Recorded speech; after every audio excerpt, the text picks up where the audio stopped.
la yakunul islamu wal imanu indaka ariyah bihadza yakthuru khaufuka wa shaumuka wa salawatuka wa sahruka. Oleh karena itulah maka rasa takutmu semakin banyak, puasamu juga semakin rajin, sholawatmu juga betul, saharuka dan melek bengi ya, bangun malam juga. Bihadza hamal qaumu ala wujuhihim wal tahaqu bil wahsh. Oleh karena itulah hamal qaumu ala wujuhihim, wajah mereka semakin panik, wal tahaqu bil wahsyi wa zahamuhum fi hasyaisil ardi. Akhirnya mereka berebut ya, memperebutkan ulat cacing tanah, wa ma'ul ghudran, dan berebut air irigasi ya, menyirami sawah, wa sara dhalamum asyams, ya kegelapan mereka adalah mataharinya, wa misbahuhum, dan lampu mereka adalah al-qamaru, bulan, wal kawakibu, dan bintang-bintangnya. Itu semuanya da'u akthar al-hadayan wal qal wal qil. Yang gaduh, yang simpang siur adalah qal dan qil, rumor-rumor dan gosip-gosip semuanya itu.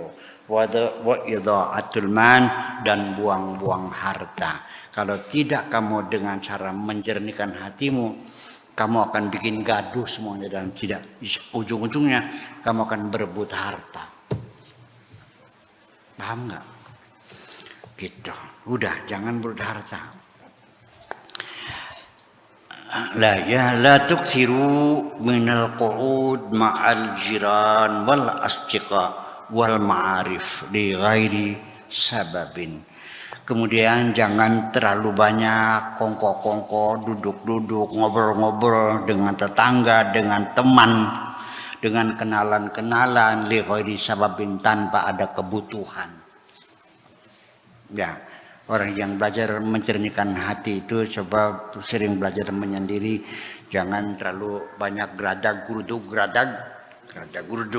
dengan teman-teman. Fa inna dzalika hausun, karena itu akan menimbulkan kegaduhan dalam hati. Haus itu ya, sama juga kita gitu. Aktsar ma yajri al-kidhb,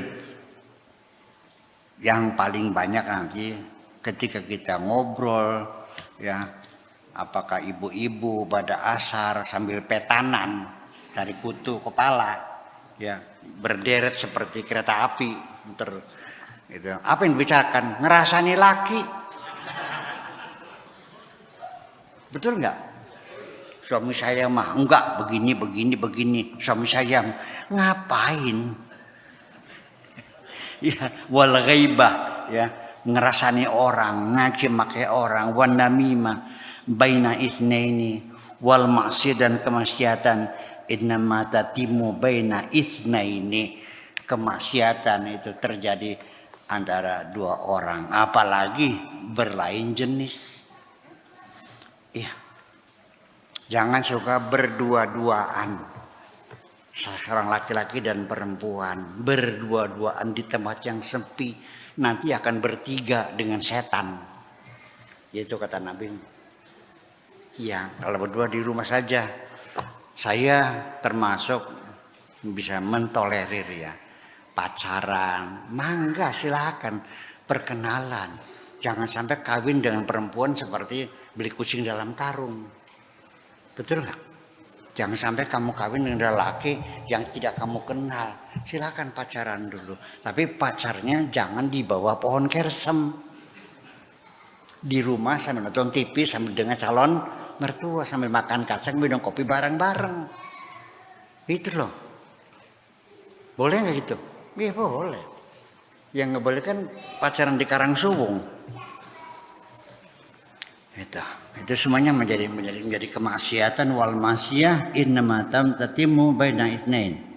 La yakhruju ahadun minkum min baitihi illa ila ma la budda lahu minhu min masalihi wa masalahi ahli.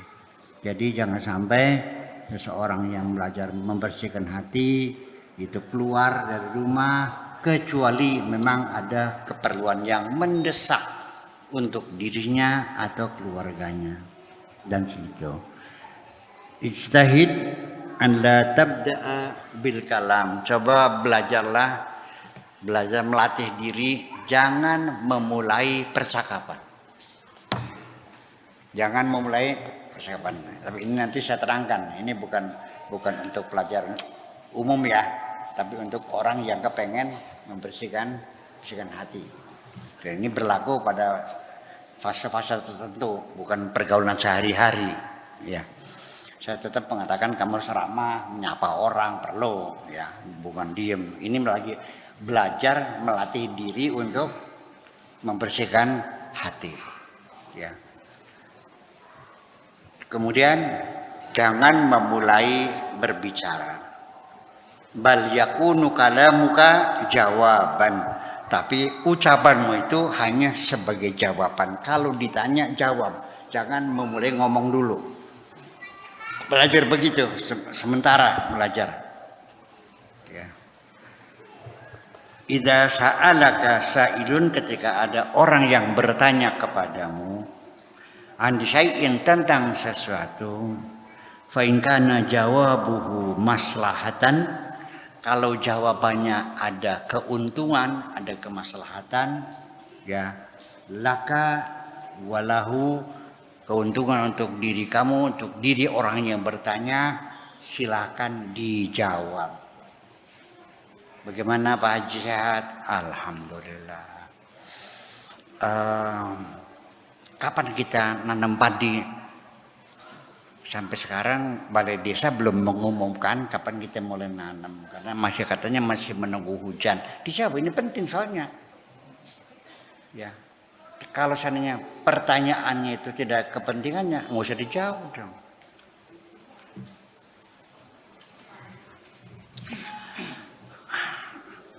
Pak Haji, katanya tangannya Pak Haji yang anak perempuan katanya hamil sebelum kawin, nggak tahu.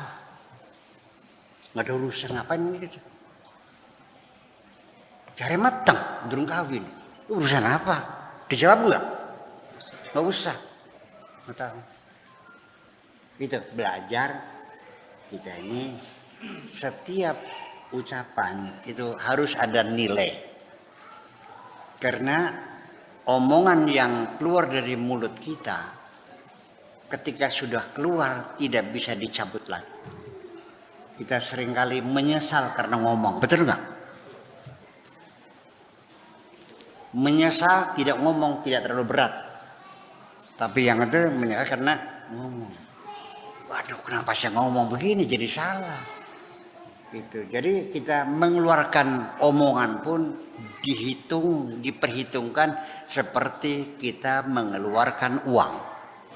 Harus tepat sasaran, betul nggak? Harus ada manfaatnya. Sama orang ngomong kebanyakan, nggak tahu kemana ngalor ngidul gitu. Sama orang juga belanja ke pasar bawa uang 3 juta, setelah ke rumah apa yang dipilih?